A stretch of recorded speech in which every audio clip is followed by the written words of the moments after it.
FINRA has finally responded to Roza Tawil's complaint and their reply has sparked unrest. So what did they say? Sit tight for the next 10 minutes as we go through their statement and recent news as well as my MMAT chart analysis and price prediction. But before we do that, subscribe to our channel Stox 101 for regular stock market updates. FINRA's lawyer has defended them, stating several sections, laws and policies, and one specific policy provides immunity to the agency against all claims of fraud and regulatory manipulation.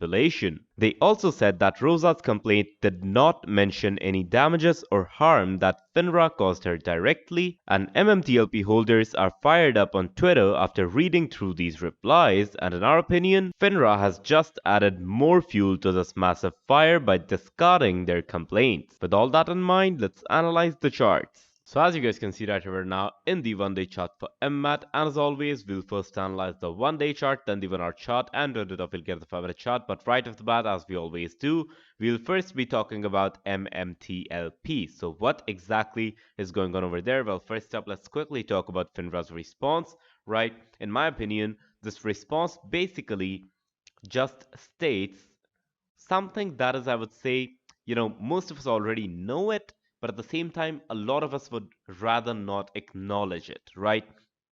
Now, when I made my previous MMTLP videos, I always talked about how the governments and the market makers are usually, they always will have an escape plan when trying to do something big, right? Now, if they're so intelligent, if they're so smart as to manipulate the market, they are, of course, smart enough to figure out a plan to escape out of it, right?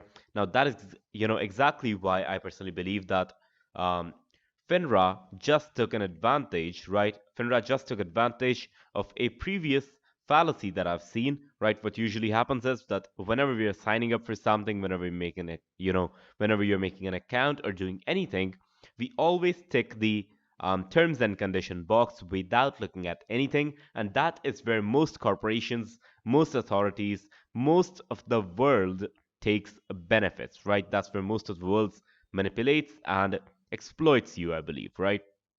So what happens is that um, when you agree to these terms and conditions, you're legally put at a lower position because the company now has made you agree to all of these things that they already thought through, that hey, if someone were to file a case against us, we can use this XYZ thing against them to kind of make us immune from this entire clause, right? So if they're like, hey, we can end trading of any symbol any single day and you cannot object to that, well, you did not even read that, right? Because you already agreed to their terms of conditions, right? Their terms and conditions. And that is why I believe we should always read terms and conditions before making an account, especially when money is involved, right? If you're making a Facebook account, go ahead.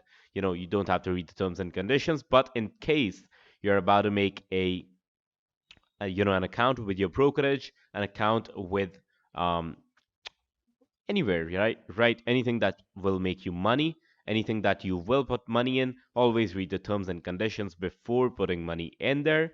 And that is, well, a big blunder, but then again, I personally don't think that we'll be able to do much, right? Of course, the max we'll be able to do is continue this protest, continue this struggle. But as for the results, they clearly stated that they were not exactly directly involved, and that is why they cannot be complained about. And that is why I believe the next target would likely be brokerages and liquidity holders. So TD Ameritrade is, of course, going to be targeted because they're the center point of this, right? They're one of the biggest, or rather, the biggest brokerages, the biggest brokerage used to trade MMTLP or hold MMTLP. But at the same time, GST Global Trading, GDS Global Trading Systems, Ari Rubenstein, those people will be targeted as well because they're again, because then again, they're the center point of this entire situation, of this entire fraud, and that I'm not accusing them of anything myself, right? It's what people are saying. So for legal reasons, that's that.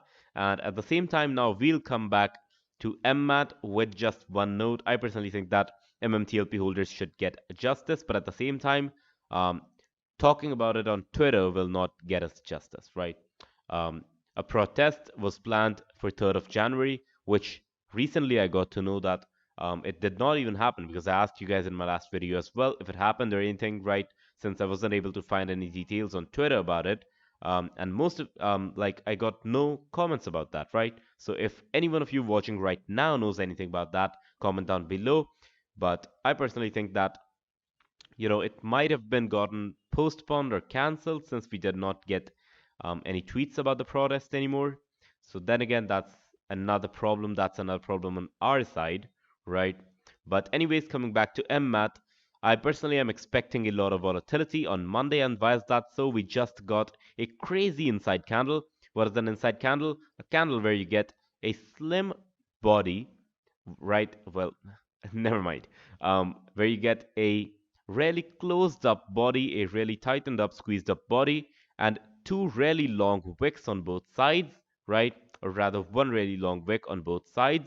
That is what you call an inside candle. And of course, we just got a pin bar candle 2 days before that. So this might be a bullish indication actually. And I believe that Monday, by the time that Monday is done, we'll likely be done with the CES event as well. So of course, that will give us a lot more hype, a lot more potential, and that is why a lot more investors will also be interested in buying the stock, and that is why it might go towards probably 1.25, I guess, right? $1.25 should be a good zone or good target for Monday. But then again, we'll have to take care of a few things. We'll have to look into a few more factors before we decide that. So let's head on into the 1 hour chart. And now that we're in the 1 hour chart, we can see right off the bat that we did get some pin bar candles over here as well, but a resistance around 1.19, 1.18 pretty much is bothering us, and we do have a support at 1.17. So where are we headed? Well, if we get a gap down above 1.15, so I'm assuming 1.16, we might be able to get supported at 1.15 and then go up and break these resistance levels. At the same time, if we get a gap down slightly above 1.12, we might replicate this same situation, and around 1.10 as well, we might be able to come back towards 1.17 by the end of the day. I personally am not expecting such a huge gap down, right? We might actually get a pretty decent gap up even, right? If the gap up is above 1.2, we're pretty safe. We likely head for 1.25.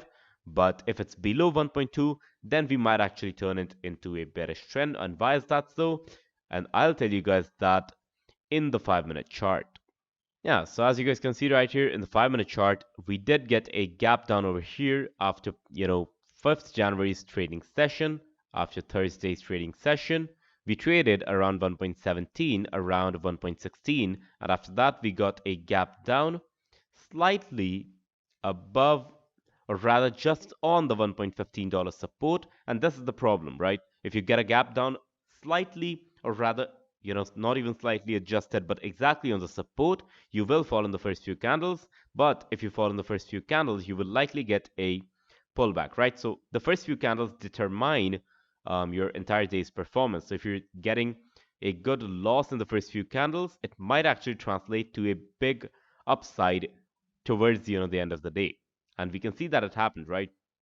If you get a massive green candle, if you get some massive green candles in the first few candles, then that might translate into a massive selling trend, and we can clearly see that over here. So that probably sums it up, right? Am I bullish or am I bearish? I am definitely bullish on the long term. On the short term, not so much, but definitely on the long term for Monday as well. But if we talk about swing trading, I'd rather not trade the stock for the next few weeks. But then again, I could be wrong. So remember that this most definitely is not financial advice, and you should always do your own research before you trade. If however you enjoyed my video, be sure to hit the like button. If you did not enjoy it, be sure to hit the dislike button. You can subscribe to our channel Stox 101 for more such videos. And as always, I will see you guys in the next one.